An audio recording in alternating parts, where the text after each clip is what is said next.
Ladies and gentlemen, welcome back to Relaxed Running. Tyson Popplestone here. I'm the head coach at Relaxed Running. Now, you know, it's been over 4 years since I launched the Relaxed Running podcast, and throughout that time, over 200 episodes have been recorded with a number of the best athletes in the world, best coaches in the world, and those surrounding the world of distance running. Today, I wanted to give you a glimpse into four of my favorite moments from these 200 plus episodes that hopefully not only inspire you and educate you, but give you a little more insight as to what it takes to get the most out of your body for the longest period of time when it comes to improving your distance running. The truth is, the sport has a reputation for rewarding those who are most consistent.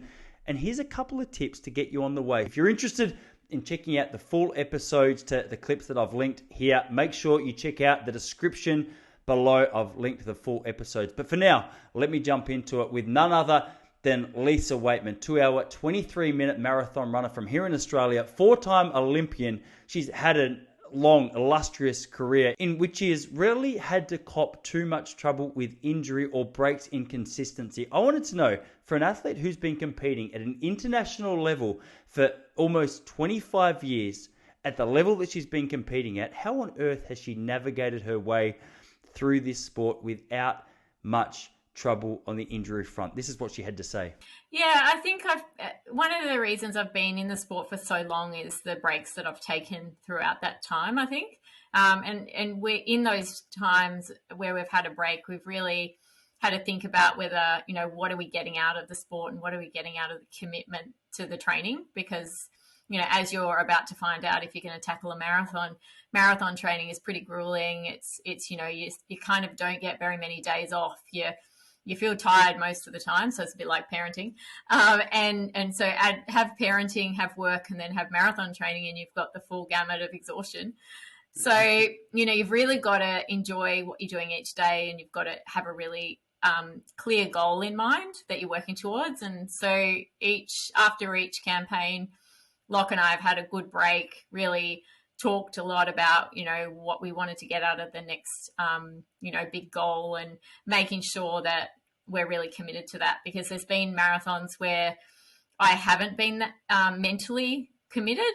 And if you're not mentally committed to it, then it makes it for a really rough experience. So that's been sort of the way forward that we've taken pretty much since Tokyo Olympics. We really wanted to make sure that if we committed to another Olympic cycle, that the things that we did were going to be something that we were really passionate about and built in some really great memories. And so we've been really successful at that so far. The second athlete who I wanted to tap into the mind of, now more recognized as a coach, is 2-hour 9 marathon runner, also an Australian Olympian by the name of Lee Troop. He's coming at us from Boulder in Colorado. Now, since his own running career, he's gone on to train Olympian Jake Riley from the United States, who has started to be a real mover in the shaker in especially the USA marathon scene. Now, I wanted to ask Lee about the plateaus that we inevitably see throughout our performance at whatever time it is when our training goes up to a point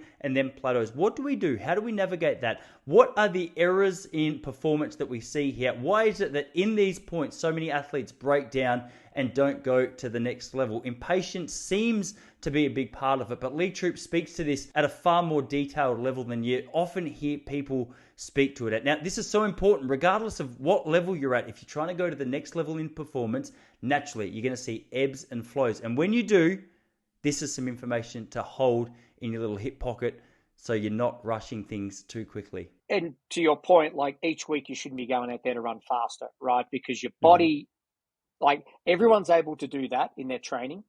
And as soon as they start to stagnate, all of a sudden they want to keep pushing. And when you stagnate, I reckon that's the most beautiful part of training, because that's where your body is actually absorbing everything that's going on. And as it stagnates and your body absorbs it, it then does that. But when people hit that, they try to train too hard and they start to do that. And so it's a very fine line. And that's why communication with your athletes is extremely important. And there is nothing wrong with running slow. You've got to give your body a chance to recover and to rejuvenate so that you can do the harder sessions harder and you can do the longer runs further.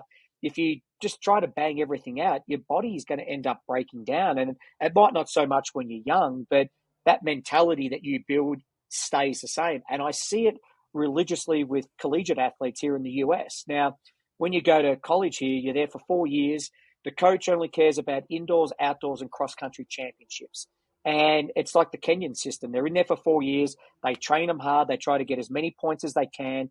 They're used to doing easy runs hard. Their long runs are all at 6-minute mile pace or quicker.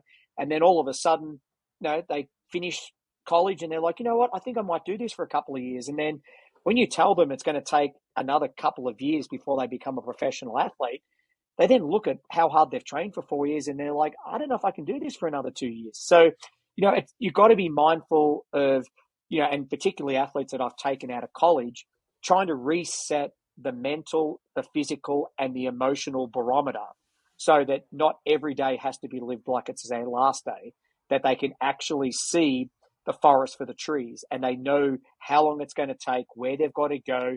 Little setbacks are fine. You still stay focused on where you're going so that you can create that stability. Like I call it even Steven. Even Steven training is so boring. There's nothing exciting about it.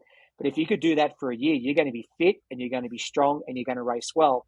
If you try to push the envelope and try to be a Harry Hero, you run the risk of getting injured. And then if you've got to have time out, that leads to inconsistency. It also means that your fitness levels start to drop. And then when you come back, you've got to spend that time trying to get fit again, trying to get healthy again. And so there's just too much up and down. So Consistency, keep it even. Running easy is fine. Sometimes it's great not to wear a GPS watch. Don't be caught on Strava or trying to download all your information or putting it all on social media for the world to see. I mean, one thing I say to my athletes, every bit of training that I see from my athletes' competitors is training that helps me. The third athlete that I'm sure you're going to be well and truly aware of if you've been involved in the sport of distance running for any amount of time is Australian great Stuart McSweyn. He was formerly the 1500 metre record holder here in Australia until Ollie Hoare, Commonwealth Games champ, took it off him. He's run 3:29 for 1500, 7:27 for 3K, 12:56 for 5K. The guy's a freak. And naturally, he's got some good advice to go with that. What I wanted to pick his mind about is how does he approach each and every training session to make sure he's not getting caught up in someone else's training plan for what it is they're training for at a particular time in the week to help him maintain not only a high level of fitness, but a high level of energy going into each and every session of his week. Here's what Stuart McSweyn had to say. Yeah, I think obviously a lot of it comes down to individualized training plans. I think you kind of got to work out what's best for you. I think sometimes if I'm in that group environment, I end up training differently to how I probably need to train. I remember when I used to go to Falls Creek, I would end up doing a lot of easy runs way too hard. You just get caught up running in a pack or whatever, stuff like that. So that's what I kind of enjoy being back in Melbourne and just maybe having a couple guys around me or even just training solo. You can kind of work out what you need to do and kind of piece together what you need to do to get better. And I think you can kind of individualize training a little bit more. But I just think for us, it's kind of, we go overseas a lot of months now that when I am back in Melbourne, I really enjoy being back in Melbourne and just training here. So I think we go on a lot of training camps when we're overseas. So I kind of don't mind staying home while I've got the chance as well. So that's a perk of being in Melbourne over the new year as well. And last but not least, we've got Genevieve Gregson. She's an Australian Olympian, married to the former Australian 1500 metre record holder. Now, Jen's been in the sport for quite a long time. Recently made a transition from the track to the marathon. A really impressive transition it was. But I wanted to ask her about how it is that she's improved her performance so much. In 2015, she had been struggling with injuries. She'd had to navigate her way through some frustrating times. As we all do, she did a stock take. She looked at areas she could improve most profoundly, and this is what she came away with. In 2015, I was just, sick of being injured so much, and I tried to think of all areas that I could be better at, just sleep and eating and all that. And I just thought, why don't I try yoga to limber up my body? Because I'm obviously not getting it right when it comes to just little injuries, whether it was muscle, tendon, even sometimes, chronic bone injury. And so I said for just a trial. Can we do hot yoga and see if it helps? And I don't know if it helped because I had a great 2016, but it was a period of time where I dragged him along to hot yoga once or twice. And he's like, I'm done. I'm not coming again. Like, I nearly fainted and died. So I did go for like a month or so on my own, but then once I limbered up, I kind of realized that I was probably sweating way too much a few times a week with my intense training in the morning, and it was just getting a bit dangerous. So I stepped away from that for a while, but I really enjoyed it. The truth is there's so much great information which is out there. Sometimes it can be a little overwhelming trying to find the right information for you. The idea of the Relaxed Running podcast is to hopefully catalog all of that information, boil it down, and offer some assistance to you for wherever you're at in your distance running journey. If you haven't checked out or subscribed to the Relaxed Running podcast yet, make sure you jump over there. As I said, we've got experts and Olympians from all around the world that are going to really help transform your own running. If there's any way I can be of assistance to you, whether it's personal running coaching or something else, please let me know in the comments below or get in touch via our website, relaxrunning.com. For now, good luck with your running. I hope training is going well. I hope racing is going well. And as always, anything I can do to help support you, make sure you reach out. Until then, I'll see you next week.